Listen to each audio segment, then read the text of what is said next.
सिंध के दीगर शहरों की तरह हैदराबाद में भी सिंध ब्यूरो ऑफ स्टैटिस्टिकल की जानिब से शजरकारी मुहिम का आगाज कर दिया गया।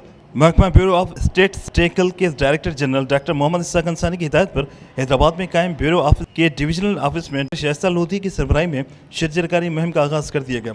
इस मौके पर मारूफ दानिशर मोहम्मद बचल मक्सी समेत दीगर अफसरान ने पौधे लगाए। इस मौके पर मुनक़दा तकरीब से खिताब करते हुए शाइस्ता लोधी ने कहा कि शजरकारी मुहिम का मकसद माहौलियाती तब्दीली के असरात को कम से कम करना है और ये हमारे नबी करीम सल्लल्लाहु अलैहि वसल्लम की सुन्नत भी है।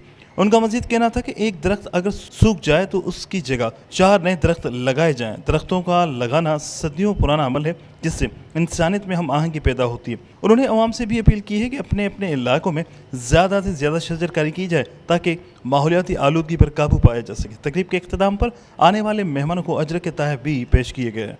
शजरकारी मुहिम एक इंतहाई अच्छा इक़दाम है।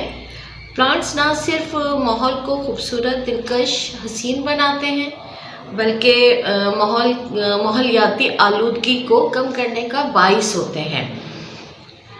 हमारे प्यारे नबी सल्लल्लाहु अलैहि वसल्लम भी शजरकारी किया करते थे। आप सल्लल्लाहु अलैहि वसल्लम ने फरमाया, अगर क़यामत की घड़ी आ जाए और किसी के हाथ में पौधा हो तो उसको लगाए बिना ना उठे। तो इस हदीस से अंदाज़ा लगाया जा सकता है कि शजरकारी कितनी अहमियत देते थे आप सल्लल्लाहु अलैहि वसल्लम। शजरकारी सदका जारिया भी है और इस वक्त की ज़रूरत भी है। ग्रीन एंड क्लीन पाकिस्तान, सरसब्ज़ खुशहाल पाकिस्तान।